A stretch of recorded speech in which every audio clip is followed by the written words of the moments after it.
Think of the whole diagram as one simple idea. How does a message get from one computer to another without falling apart along the way?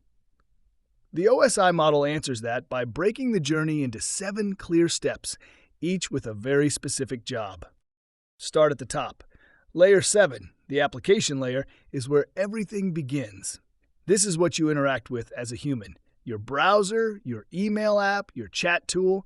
When you type a message or click send, this layer creates the data. It's like deciding what you want to say in a letter.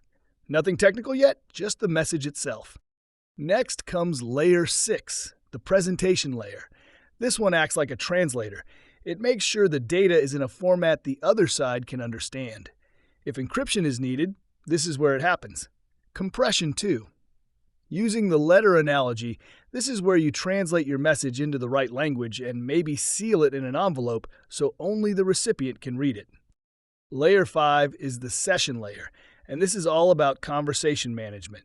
It opens the connection, keeps it alive, and closes it cleanly when you're done. Think of saying hello at the start of a phone call and goodbye at the end. Without this layer, systems wouldn't know when a conversation starts or stops. Layer 4, the transport layer, is where reliability shows up. This layer breaks the data into smaller pieces, sends them, and makes sure they arrive correctly and in order. If something goes missing, it asks for it again. In the diagram, this is like numbering the pages of your letter so the recipient can put everything back together properly. Layer 3 is the network layer. This is the decision maker.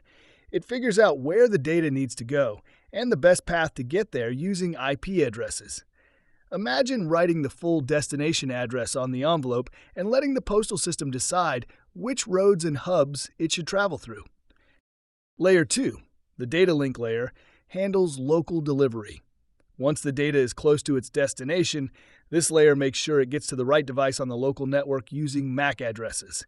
It's like the local mail carrier who knows exactly which house to drop the letter at on your street. Finally, Layer 1, the physical layer. This is the raw movement of data. Cables, fiber, radio waves, electrical signals. No logic, no addressing, just bits moving from one place to another. Think trucks, planes, and roads physically carrying the mail. What makes this diagram powerful is how it shows that networking isn't magic.